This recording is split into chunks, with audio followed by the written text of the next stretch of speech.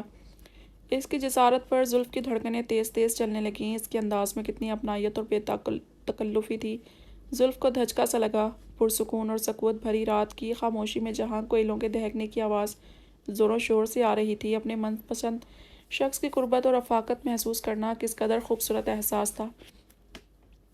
اس کی سبھی پیشانی پر بالوں کی لٹ جو ہمیشہ بسیرا کیے رہتی تھی، غضب کی مردانہ وجاہت پر اس کی نیلگوں آنکھیں اور مخمور لہجہ۔ وہ یک ٹک نرم نگاہوں سے اسے دیکھے گئی۔ تمہاری آنکھیں بہت خوبصورت ہیں تہران، بے خودی کے عالم میں کہہ گئی۔ اس کا نازک مرمری ہاتھ نرمی سے آنکھوں کو چھونے لگا۔ وہ اپنے اندر ایسی مقناطیسی کشش رکھتی تھی کہ وہ کئی ثانیے پلک نہیں جھپک سکا، نہ ہی اس کا ہاتھ جھٹک سکا۔ بس لمس کی حدت کو محسوس کرنے لگا جس نے دل میں لگی ایک چنگاری کو آگ کی صورت بھڑکا دیا تھا جو اسے ڈسٹرب کر گئی۔ اس نے حتیٰ الامکان پہلو بدلا، نگاہیں چرا کر ادھر ادھر دیکھنے لگا۔ تم بہت انا پرست ہو، بہت مغرور ہو۔ کس بات کا غرور ہے تمہیں؟ اپنی خوبصورتی کا۔ اس کے معصوم چہرے پر بچکانہ سی خفگی کو محسوس کر کے زیر لب مسکرا دیا۔ ایک بات پوچھوں؟ ہاں، اس نے ہوں پر اکتفا کیا اور کپ لبوں سے لگا لیا۔ نظریں اب بھی اس کی جانب دیکھنے سے گریز کر رہی تھیں۔ اگر میں تمہیں مجبور نہ کر دی تو تم دل نشین سے شادی کرتے ہے نا؟ تم اتنے یقین سے کیسے کہہ سکتی ہو؟ اس نے دلچسپی سے اسے دیکھا۔ اس لیے کیونکہ تم دونوں کے درمیان خاصا گہرا تعلق ہے بنسبت دوسرے دوستوں کے۔ اس کا جھکاؤ تمہاری طرف محسوس ہوتا ہے، اور وہ کچھ ڈسٹرب بھی لگ رہی تھی ہماری شادی کی بات سن کر۔ اس نے ہچکچاتے ہوئے کہا، بلا شبہ وہ بہت خوبصورت ہے، بہت قابل ہے۔ اس کے باوجود ہم دونوں کی سوچ اور ذات میں زمین آسمان کا فرق ہے۔ وہ امیر باپ کی اکلوتی اولاد ہے، لاڈوں میں پلی ہے۔ اسے آسمان کی خواہش ہے اور میں زمین کا باسی ہوں۔ مجھے زمین پر رہنا پسند ہے۔ میرے کوئی اونچے اونچے خواب نہیں ہیں، نہ ہی مجھے اس کی اس طرح دولت اور شہرت کی چاہ ہے۔ میں سادگی پسند ہوں۔ اس کے لہجے میں سادگی اور کنات پسند تھی۔ وہ ہے بھی بہت خوبصورت۔ اگر دیکھا جائے تو تم دونوں ایک دوسرے کو سوٹ کرتے ہو۔ کم مائگی اور غیر معمولی ہونے کا احساس اسے دھیمے دھیمے آگ میں جلا رہا تھا۔ وہ منتظر رہی، مگر تہران نے اس کی ذات کے متعلق کوئی تذکرہ نہیں کیا۔ وہ جماون خاموش رہا۔ وہ اسے بتا نہیں سکا۔ پسند تو زلف بھی بہت تھی، مسئلہ وہ نہیں تھا جو زلف سمجھ رہی تھی۔ اس کی بلند و بالا انا کو ہرگز گوارا نہیں تھا کہ وہ بے باکی کا اظہار کر دیتا۔ وہ انا کی تسکین کی خاطر بار اس کی شدت بھری محبت رد کیے جا رہا تھا جو دل کے دریچوں پر بار بار دستک دیے جا رہی تھی۔ تم جمشید کو دیکھ کر اس لیے حواس باختہ ہو گئی کہ اس نے تمہیں ڈرایا دھمکایا تھا یا پھر بات کچھ اور ہے؟ اس نے رخ موڑ کر اسے دیکھا۔